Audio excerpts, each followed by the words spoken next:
was having a conversation with a client where partway through the conversation, she mentioned a sibling. And she'd mentioned a sibling and the relationship in that while she'd been working with me, but also doing her own sort of self-development, self-improvement work, she'd started to reap the rewards and benefits of that, and that she felt those benefits and she wanted to help other people. She started to have insights in terms of how other people, especially her siblings, how she thought they could be doing better, and that she wanted to help them, but was putting pressure on herself that maybe she wasn't doing enough, maybe she wasn't being helpful enough, but also didn't want to cross any lines or boundaries in terms of helping. And this is something that I commonly come across because, of course, in my line of work, you have all these insights, you learn all this stuff, and you see things occasionally and you think, oh, what about this, what about that? But you have to resist the urge and temptation because what do I know? I don't have the answers. I have sort of ideas and frameworks that allow people to uncover answers for themselves. I don't have the answers. Who am I? And it's a message that I wanted to share with this client to help her understand that the way to help them isn't in the way that she probably thinks, but in something that she either might already be doing and that she needs to place more value on that, or the way that she can help without thinking that she knows best. We all can be in that place where we think the way we know things is best, but that's not really how to help people, by forcing our own views or forcing our way of thinking onto other people or trying to get them to go that way. It's helping that person uncover what would work for them. And so that's why I wanted to explore in this conversation. So I hope you enjoy this conversation and understand how you could be providing even more value to other people's lives. Let's get into it. So I guess I'm just thinking of my sisters, and I was like, you'd be so much happier if you spent some time figuring out what you want, what would make you happy. But I can't control that. But it bothers me because I feel like I'm in a good place, and sometimes I feel like they're not. And that, yeah, it's tricky then because I know what could help them, but I can't fix that. Yeah, it's a very good point you made. I've had a number of clients that said similar things over the years, and it's not even necessarily. Some cases it's, oh my God, the stuff I'm learning on this course, I wish they knew this. And sometimes it's nothing to do with that. It's just a feeling of, I've got an understanding of what makes me feel good, and I can see other people, and I just really want to be able to do something. Now, and of course, in the job that I do, you get occasionally, I'm fairly good at sort of switching off from it in a social setting. I don't stand in the social circle and analyze people. Some people sort of think, oh my God, is he like working me out now or doing some sort of mind trick on me as if I was a magician? But I don't really do any of that stuff. But nonetheless, you see certain things sometimes and you sort of go, oh. But I have a rule for myself, which isn't something that's going to help you. It sort of leads on to a different point. So the rule for myself is I never, firstly, as you've seen in the work we've done together, I don't have any answers. Who the hell am I? I've got zero answers. What I am capable of doing is having certain frameworks and questions which allow people to work them out. And that's just natural of any type of psychological work, isn't it? And that's there's no different in terms of helping others. So first part is I never help someone unless they ask for it, ever. And I have a lot of friends or people who will talk for a long time, sometimes to me, sometimes just at me. And they're sharing lots of stuff, and you sort of kind of get a sense of why they're sharing it. It's because I do X, Y, Z work. But if they don't ask me, I'm not going to help them. And so sometimes sometimes that's all that person needs, is to feel heard and understood. And there's an expression which is, people don't buy what you understand, they buy when they feel understood. I promise that in terms of that urge to help other people, all we're ever really doing in a lot of cases is we're telling people what we understand. What people really need, including yourself and anyone else, is to feel understood.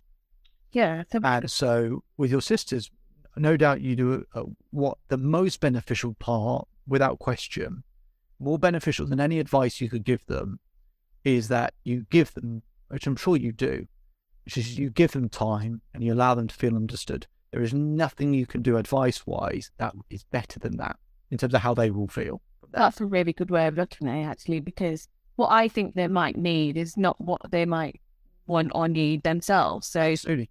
And so the second part of it, though, in terms of advice, is not to give advice, but to ask them good questions.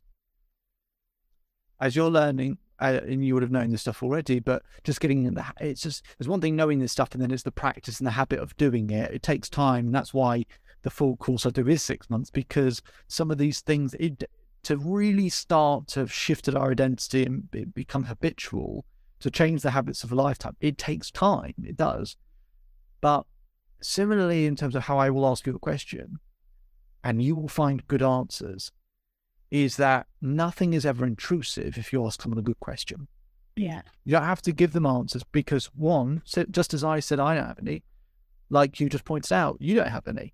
Really, in the sense of, we can give people direction, we can ask people questions, but you're right, what's to say the way we do things would work for that? But the only way it would work, and we'll find this out in maybe about 2 weeks' time when we do this work, is if the only way something can absolutely work in their favor as well, something that we think works for us to express it to someone else and say it will work for you, is if they have the exact same values, and no one does. And so that's why I do the personality profile and everything else, because I need to know what the world looks like for you. I can tell you all the stuff that works for me, but it's different for you. And even then, the work we do, my brain's working overtime to explore what is it that works for you. And hopefully with each week, what happens is the preparation I do starts to zone in. And even if I get to a point where I understand, I still won't give that to you. I will still just ask you questions and still get you to work out for yourself. So I would just say there's 2 points, is that there isn't more that you can do. You're probably doing the absolute best thing that they could ever ask for, which is to feel understood, which for any sibling is wonderful. yeah, And then the other part is, if you do have something, just don't offer it as an answer, just offer it as a question. Yeah. And allow them to figure out some answers. It's always better to feel like you've worked out an answer for yourself than someone else gives you an answer and you go, damn it, I wish I knew that. Really true. So yeah, that's really helpful, actually, because sometimes I do feel like, not, I guess, kind of guilty, because I feel like I'm doing all this work for myself. And I just feel like I'm getting all the rewards for it, which is great. And yeah, just because I care about them, I want them to kind of, make the most out of life, I guess. Yeah. And so it's, and that's, what you're saying goes back to certain rules that we create for ourselves. And this is something we'll talk in a couple of weeks' time, certain rules that we create for ourselves. And so dismantling that sort of thing that you just said, in terms of whether you want to call it pressure we put on ourselves, a certain responsibility. I know this thing, oh my God, like, got to express that somehow because otherwise they're missing something. So with all of those things, we've created certain rules that sort of gear us towards those things. Dismantling some of those and creating some new ones for ourselves really, really helps with that type of stuff. But I mean, I constantly come across people. I see people married or whatever else, and I just look at it and go, that you're in each other's pockets, and there's just, you're on each other all the time, but you haven't really looked after yourselves, and there's so much pressure. But it's so easy to do all of this when you're not involved. Yeah, that's no different with you and your sisters. If you were in their shoes, for whatever reasons you're referring to, serious or non-serious with them, once you're in their shoes, it is different. And the things that we are working for us in this particular situation don't necessarily ladder up to when they're in those shoes. It's just how it is. Yeah. But I promise you'll be doing a lot more than you maybe think you are, and I promise you that is good enough for them as well.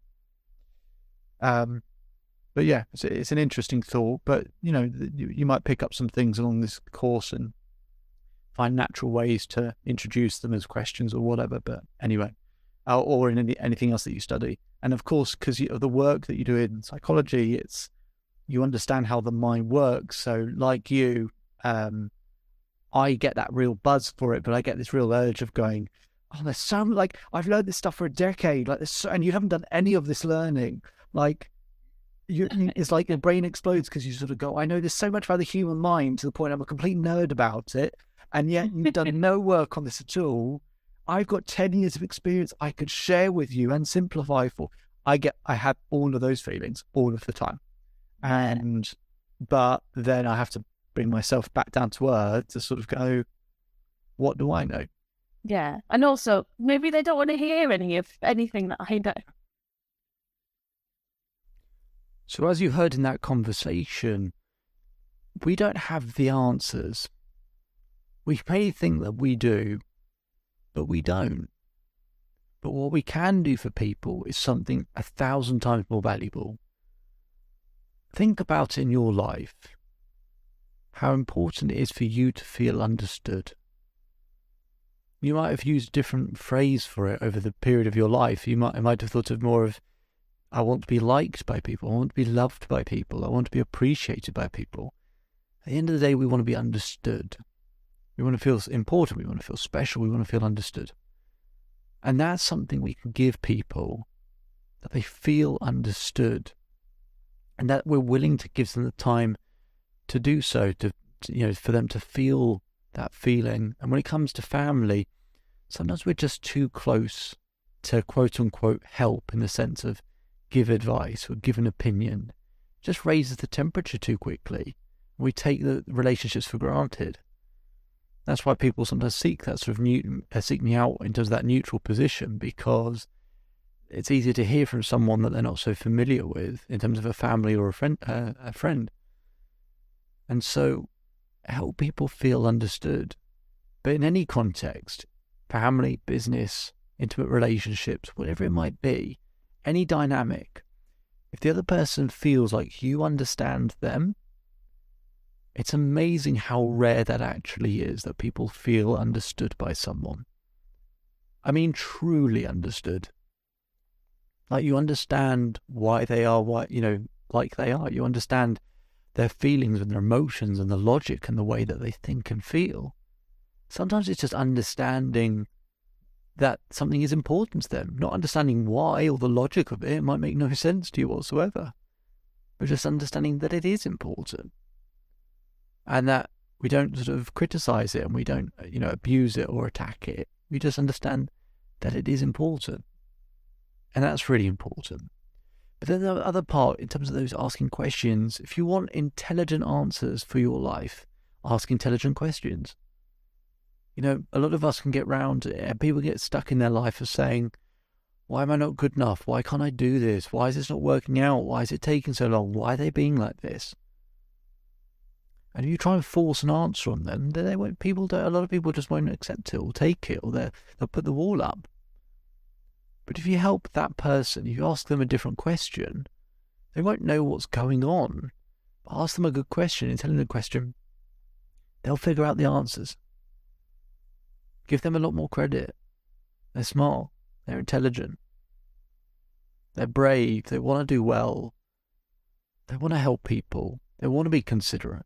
Sometimes we just get stuck in those phases and thought patterns, but a great way to change that thought pattern is change the question. Because a thought pattern, or a bad thought pattern, is just a pattern of lots of bad answers. So give them a good question and you get good answers. I know we all have the urge to help people. And I always say to people, get out of your head and help someone instead. But sometimes helping isn't by providing a load of answers. And just to really prove the point of how important this is, when I was younger, my dad used to sit at a table and do maths homework with me. He used to help me. We used to sit there and I'd look at an equation or a question and I'd think, I don't know the answer to this. But I knew my dad would. So I turned to my dad and say, come on, you know the answer to this. Maybe just tell me what the answer is and we can work backwards from that.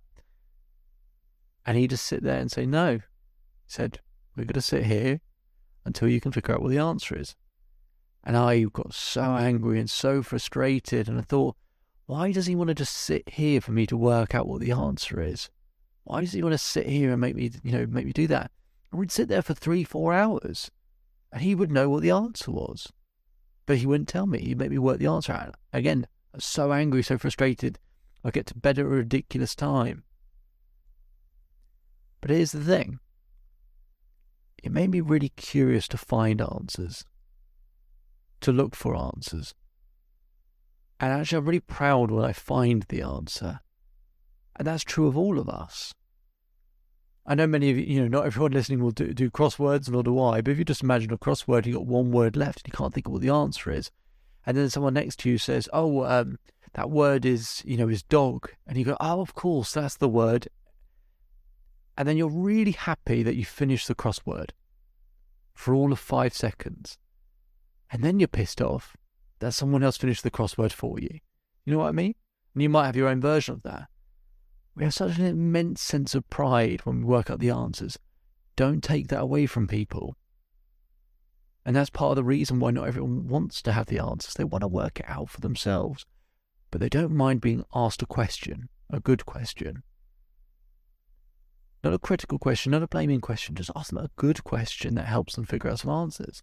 Because you might ask them a good question. You might think you know the answer, and that person comes up with an even better answer, and you go, "Oh wow, actually, that's a great answer. That's better than what you could have ever thought of." And that's why how I help people get results is tell people a load of answers, because what, my clients are going to come up with better ones. It's just I ask good questions, and I have frameworks allowing them to operate and figure these things out. You can be that same person, but as I said, the main thing is someone can feel understood just like you want to be, and that you feel understood, but you're still working out all the answers for yourself. A wonderful place to be in. That's also how you create warm relationships. It's how you create intimate relationships. It's how you get that feeling of connection. And that's how you truly make a difference. My name is David Holman. If you change today will change your life. So enjoy the rest of your day, enjoy the rest of your life, and I'll see you on the next episode.